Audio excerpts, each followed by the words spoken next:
پردہ نشین تیسری اور آخری قسط۔ وہ کوئی سوال کیے بغیر بڑی اطاعت مندی سے اٹھا اور میرے کمرے سے نکل گیا۔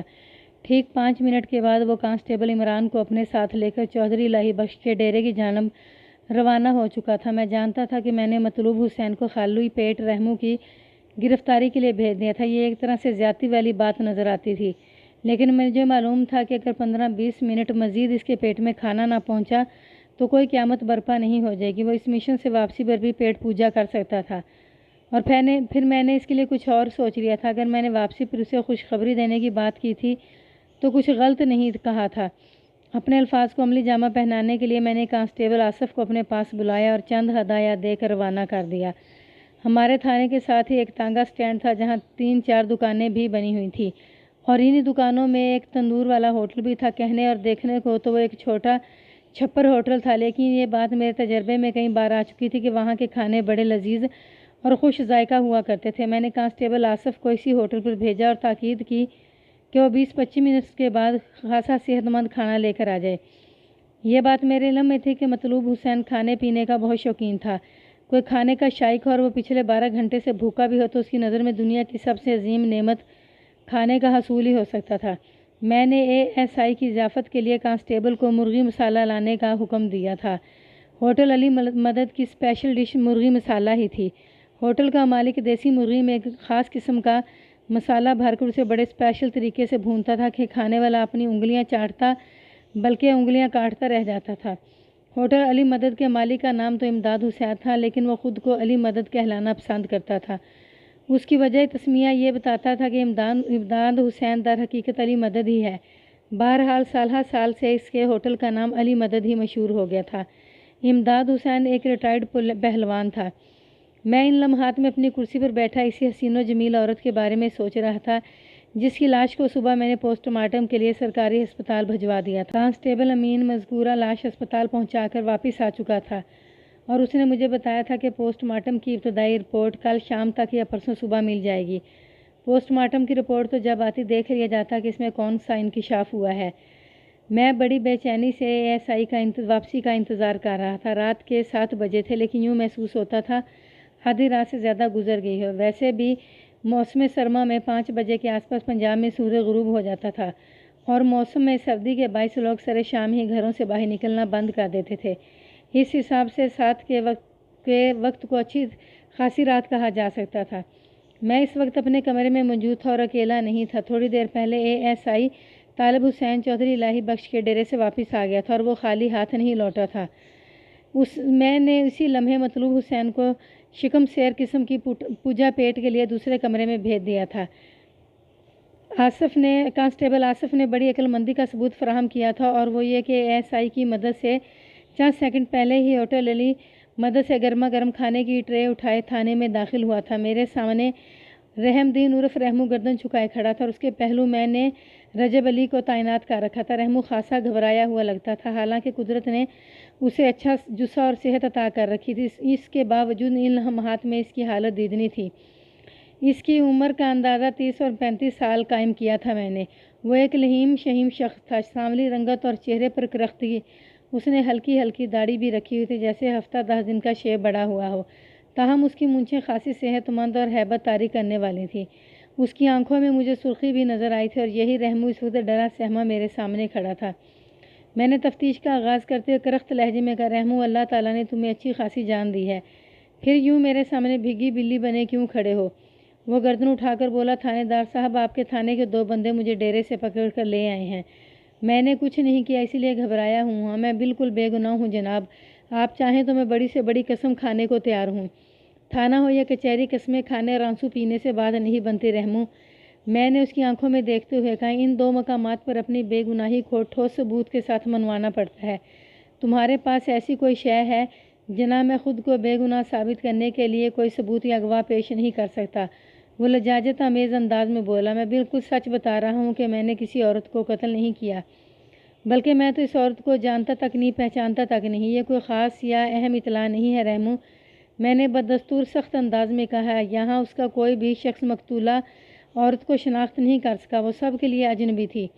لیکن جب مجھے پتہ چلا کہ ادھر خادم حسین کے کھیتوں میں کسی عورت کی گردن کٹی لاش ملی ہے تو میں فوراً وہاں پہنچ گیا تھا۔ وہ اپنی صفائی پیش کرتے ہوئے بولا، لیکن اس وقت تک تو آپ موقع کی کارروائی مکمل کر کے واپس جا چکے تھے۔ وہاں پر موجود لوگوں نے مجھے بتایا کہ مذکورہ عورت کی لاش کو سرکاری ہسپتال بھجوا دیا گیا ہے۔ پھر جناب وہ سانس لینے کے لیے تھما، پھر اپنی بات مکمل کرتے ہوئے بولا، میں واپس ڈیرے پر آ گیا تھا۔ اس کے بعد گاؤں میں کیا ہوتا رہا مجھے کوئی خبر نہیں۔ اب آپ کے بندے مجھے اس عورت کے قتل کے الزام میں پکڑ کر تھانے لے آئے ہیں۔ مجھ پر رحم کریں سرکار، قتل کی اس واردات سے میرا کوئی تعلق نہیں ہے۔ میں نے اس کے بیان کو چیک کرنے کی غرض سے کہا، اگر تمہارا نام رحم دین ہے تو اس کا یہ مطلب نہیں کہ میں تمہیں کھلی چھٹی دے دوں گا۔ میں صرف ان لوگوں پر رحم کرتا ہوں جو بے قصور اور معصوم ہوتے ہیں، یا پھر ان لوگوں پر جو قانون کے ساتھ پورا تعاون کرتے ہیں۔ سرکار اس بات کا تو آپ پکا یقین کر لیں کہ میں بے گناہ ہوں۔ وہ گہری سنجیدگی سے بولا، اور جہاں تک قانون سے تعاون کرنے کا سوال ہے تو میں حاضر ہوں، آپ مجھے حکم دیں کہ کیا کرنا ہے۔ اس دوران میں حوالدار رجب علی 2-3 بار بڑی مینی خیز اور سوالیہ نظر سے مجھے دیکھ چکا تھا۔ اس کی اسی نظر کا واضح مطلب یہی تھا کہ ملک صاحب اگر اجازت ہو تو 2-4 ہاتھ رکھوں اس سرما کی گردن پر۔ اس بات میں کسی شک و شبے کی گنجائش نہیں کہ میں نے حوالدار رجب علی کو ملزم رحمو کے پہلو میں اسی لیے کھڑا کیا تھا کہ بوقت ضرورت وہ اس کی غلط بیانی پر ایک زوردار جھانپٹ رسید کر سکے، لیکن میرے خیال میں ابھی ایسا موقع پیدا نہیں ہوا تھا، اسی لیے میں نے رجب علی کو زحمت نہیں دی تھی۔ میں ملزموں سے خام خواہ کی مار پیٹ اور تشدد کا قائل نہیں ہوں، لیکن اگر سیدھی انگلی سے گھی نکل نہ پا رہا ہو تو پھر میں انگلی کو ٹیڑھا کرنے میں ایک لمحے کی تاخیر برداشت نہیں کرتا۔ میں نے رحمو کی آنکھوں میں دیکھتے سوال کیا، تم آج کتنے بجے جائے وقوع پر پہنچے تھے؟ اس وقت لگ بھگ 11 بجے ہوں گے جی، اس نے کچھ سوچتے ہوئے جواب دیا۔ مجھے اچھی طرح یاد تھا کہ میں نے کوئی 10 بجے وقوع کی کارروائی مکمل کر رہی تھی اور دینو کمہار کے انٹرویو کے بعد کم و بیش 10:30 بجے تک میں واپس تھانے آ گیا تھا۔ اس حوالے سے رحمو کا بیان درست تھا، تاہم اس معاملے میں ابھی بہت سے پہلو میرے لیے اطمینان بخش نہیں تھے، چنانچہ میں نے رحمو کی گسائی جاری رکھی۔ سورج اگنے کے فوراً بعد یعنی لگ بھگ صبح 7 بجے پورے فیروز آباد کو اس بات کی خبر ہو چکی تھی کہ خادم حسین کے کھیتوں میں کسی نامعلوم عورت کی گردن کٹی لاش ملی ہے۔ میں نے چبھتے ہوئے لہجے میں کہا، جائے وقوع تمہارے ڈیرے سے تقریباً 200 گز کے فاصلے پر ہے، پھر تم 4 گھنٹے دیر سے وہاں کیوں پہنچے تھے؟ جناب جب مجھے پتہ چلا تب ہی تو جانا تھا نا۔ تم تو یہ کہہ رہے ہو کہ اس واقعے کی اطلاع 11 بجے کے آس پاس تم تک پہنچی تھی؟ میں نے طنزیہ لہجے میں استفسار کیا۔ جی ہاں یہی بات ہے، اس نے اس بات میں گردن ہلائی۔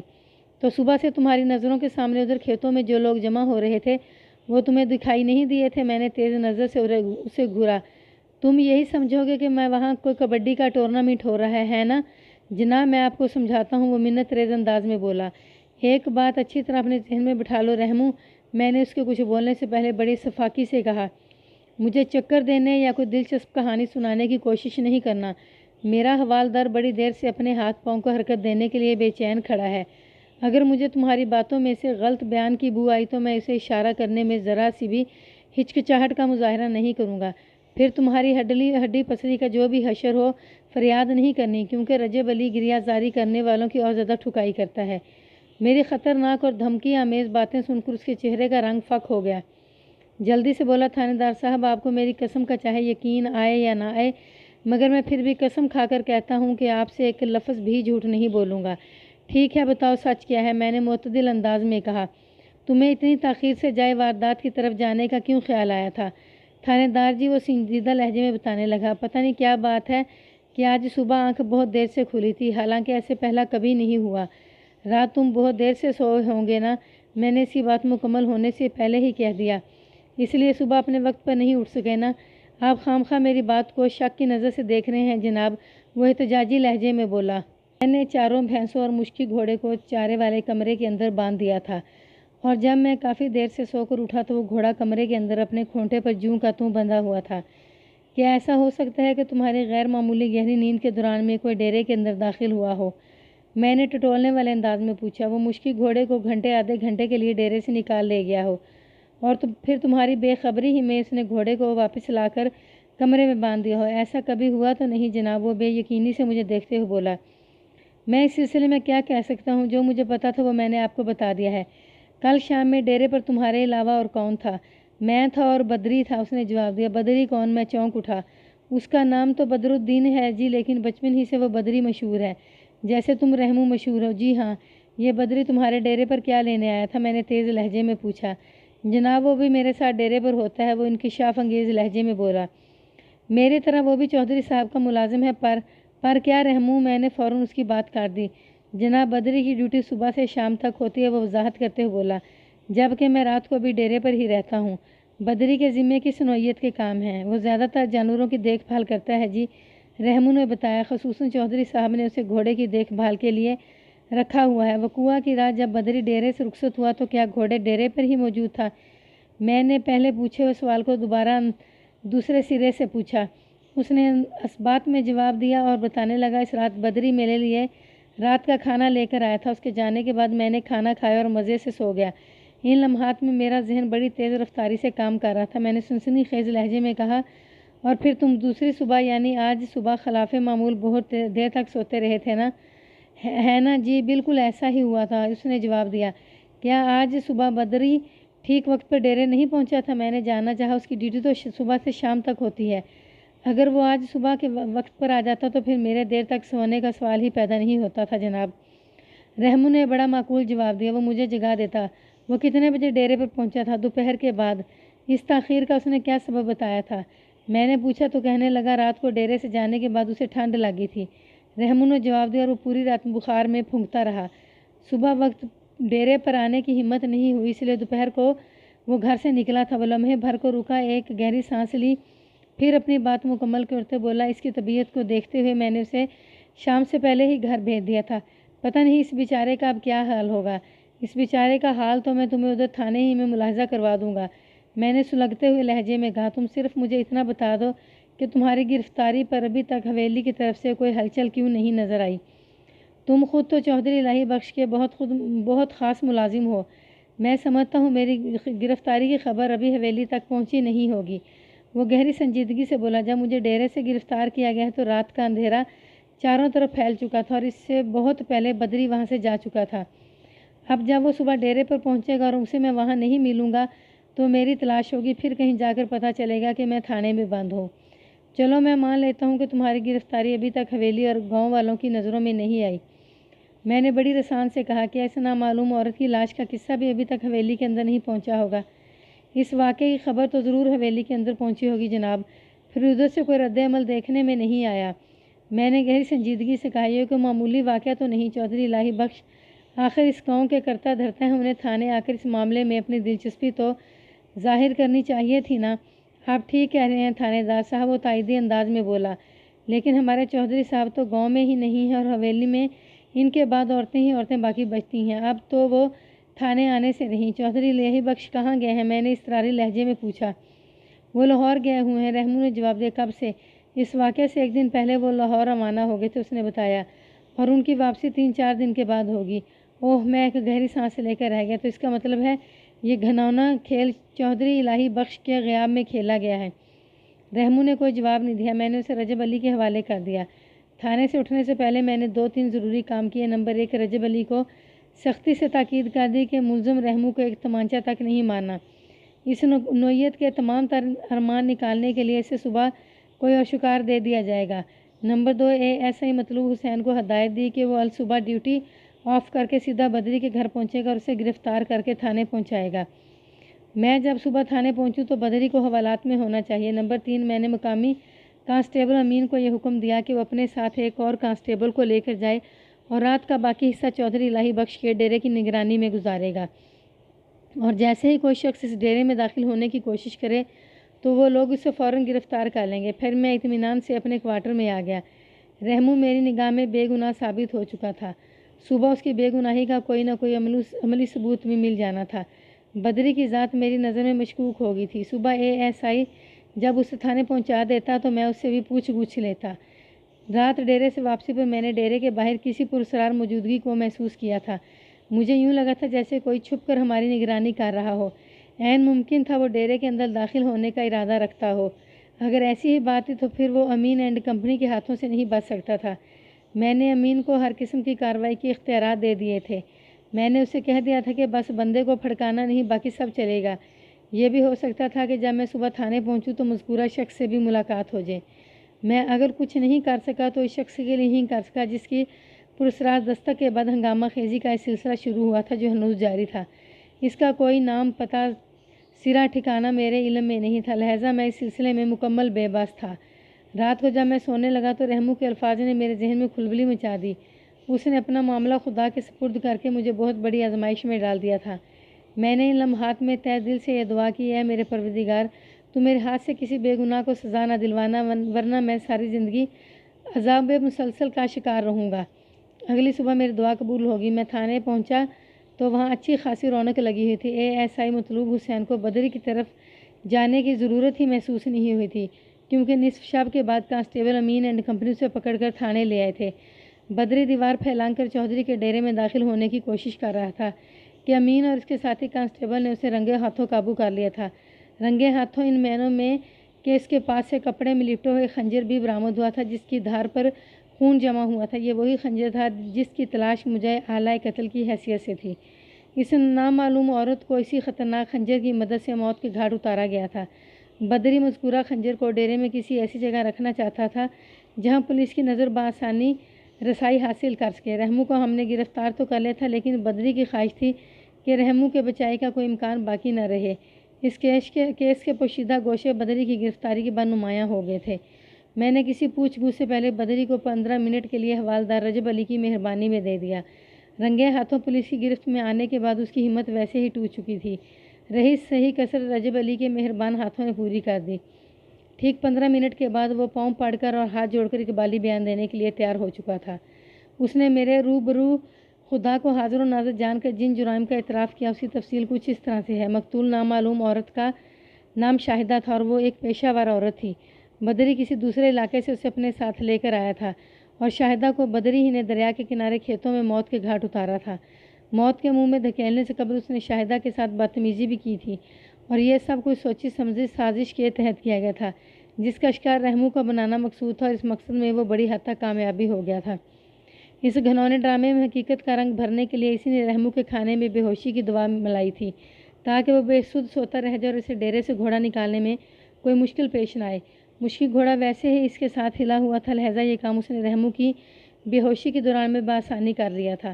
جن کھیتوں میں بدری نے شاہدہ کی شہرہ کاٹ کر اسے موت کی نیند سلایا تھا وہ ڈیرے سے زیادہ دور نہیں تھے۔ اپنے ظلم کا نشانہ بنانے کے دوران ہی میں اس نے شاہدہ کی کن پٹی کو مسل کر اس بے سود کر دیا تھا، لہٰذا جب اس کی گردن پر خنجر چلانے کی باری آئی تو وہ بیچاری اپنی زندگی بچانے کے لیے ذرا بھی مزاحمت نہ کر سکی۔ جب کٹی ہوئی شہرہ سے سارا خون نچڑ گیا تو اسے کسی ذبح کیے ہوئے جانور کی مانند گھسیٹ کر ڈیرے کے قریب لے آیا تھا۔ اس نے ڈیرے کے اندر سے مشکی گھوڑا نکالا اور اس کے بعد سب کچھ وہی کیا جس کا اندازہ میں نے اور کھوجی اللہ رکھا نے قائم کیا تھا۔ بدری سے ایک سنگین غلطی یہ ہوئی کہ وہ آلۂ قتل کو اسی جگہ بھول آیا تھا جہاں کھڑی فصل کے اندر اس نے شاہدہ کو انا للہ کیا تھا، جبکہ پروگرام کے مطابق یہ خنجر اسے ڈیرے میں کہیں رکھنا تھا تاکہ ہر سمت سے شاہدہ کے قتل کا شک رحمو پر جائے اور اس کے بچاؤ کو کوئی امکان باقی نہ رہے۔ آلۂ قتل کو ڈیرے پر چھپانے کے لیے اس نے ایک کوشش اس وقت کی تھی جب میں اور مطلوب حسین ڈیرے کی تلاشی کے بعد واپس جا رہے تھے، لیکن ہماری موجودگی نے اسے راہ فرار اختیار کرنے پر مجبور کر دیا تھا۔ پھر دوسری کوشش میں وہ پکڑا گیا۔ یہاں یہ سوال پیدا ہوتا تھا کہ بدری نے ایسا کیوں کیا، رحمو کے ساتھ اس کی ایسی کیا دشمنی تھی اور وہ شاہدہ کی جان کا بھی کیوں دشمن ہو گیا تھا۔ ان نہایت ہی اہم سوالوں کا بھی بدری نے جواب دیا، اور وہ جواب بڑا انکشاف انگیز تھا۔ جی ہاں، بدری نے سب کچھ رحمو سے کسی ذاتی رنجش کی بنا پر نہیں کیا تھا، بلکہ اس کام کے لیے اسے چودھری الہی بخش نے احکامات صادر کیے تھے اور ان معاملات کو صیغہ راز میں رکھنے کی تلقین بھی کی تھی، لیکن پولیس کی حرکت میں آ جانے سے کوئی راز نہیں رہا تھا۔ بدری کے اعترافی بیان کے مطابق رحمو نے کچھ زیادہ ہی ہاتھ پاؤں پھیلا لیے تھے۔ وہ چودھری کی عیاشیوں میں برابر کا شریک تھا، جس کے لیے ڈیرہ کا وہی کمرہ استعمال کیا جاتا تھا جو بیڈ روم کی طرز پر سیٹ کیا گیا تھا۔ چودھری اپنے دسترخوان کا بچا بچایا مال اسے بھی کھانے کو دے دیا کرتا تھا۔ اس طرح دونوں کی گاڑی بڑی خوش اسلوبی سے چل رہی تھی۔ اسی دوران میں چودھری الہی بخش پر یہ سنسنی خیز انکشاف ہوا کہ رحمو بڑی خاموشی کے ساتھ اس کی حویلی کی ایک عورت پر بھی ہاتھ صاف کر رہا ہے۔ وہ بڑی آزادی سے حویلی کے اندر آ جاتا تھا، لہٰذا اس کام کے لیے اسے کوئی مشکل نہیں ہوئی تھی۔ رحمو کی اس گستاخی نے چودھری کے تن بدن میں آگ بھر دی۔ ان تعلقات کی تصدیق ہو جانے پر چودھری نے رحمو کو عبرتناک سزا دینے کا فیصلہ کر لیا۔ چودھری اگر چاہتا تو خود اپنے ہاتھوں یا کسی بھی شخص سے کہہ کر رحمو کو ٹھکانے لگوا سکتا تھا، لیکن اس موقع پر اس نے ایک تیر سے دو شکار کرنے کا فیصلہ کیا۔ شاہدہ نامی اس پیشہ ور عورت سے بھی چودھری کو بہت سی شکایات تھیں اور اسے بھی وہ بدترین سزا دینے کا خواہاں تھا، لہٰذا اس نے شاہدہ اور رحمو کو نتھی کر کے ایک پیکج سا بنا دیا تھا۔ اس کیس کی تمام گتھیاں پوسٹ مارٹم کی رپورٹ آنے سے پہلے ہی کھل چکی تھیں۔ میں نے ایک لمحے کی دیر نہ کی اور بدری کے بعد چودھری الہی بخش کو بھی لاہور سے گرفتار کر کے حوالات کی سلاخوں کے پیچھے پہنچا دیا۔ وہ اپنی ذات کو ہر شک و شبہ سے بالا تر ثابت کرنے کے لیے وقوع سے ایک روز پہلے ہی منظر سے غائب ہو گیا تھا، لیکن بدری کی حماقت اسے لے ڈوبی۔ بدری نے جو کچھ بھی کیا تھا وہ چودھری الہی بخش کے حکم کا نتیجہ تھا۔ قانون کی نظر میں دونوں ایک جیسے مجرم تھے، لہٰذا میں نے ان کے خلاف بڑا مضبوط چلان بنا کر انہیں عدالت کے حوالے کر دیا۔ بدری اور اس کا پردہ نشیں آقا عدالت سے لمبی سزا پا کر جیل کی سنگلاخ دیواروں کے پیچھے چلے گئے، اور رحم دین عرف رحمو نے ہمیشہ کے لیے اس گناہ سے توبہ کر لی جس کے سبب وہ اس مصیبت میں گرفتار ہوا تھا۔ یہ فیصلہ اس قدرت کی جانب سے آیا تھا جس کی عدالت عالیہ میں اس نے اپنا کیس دائر کیا تھا۔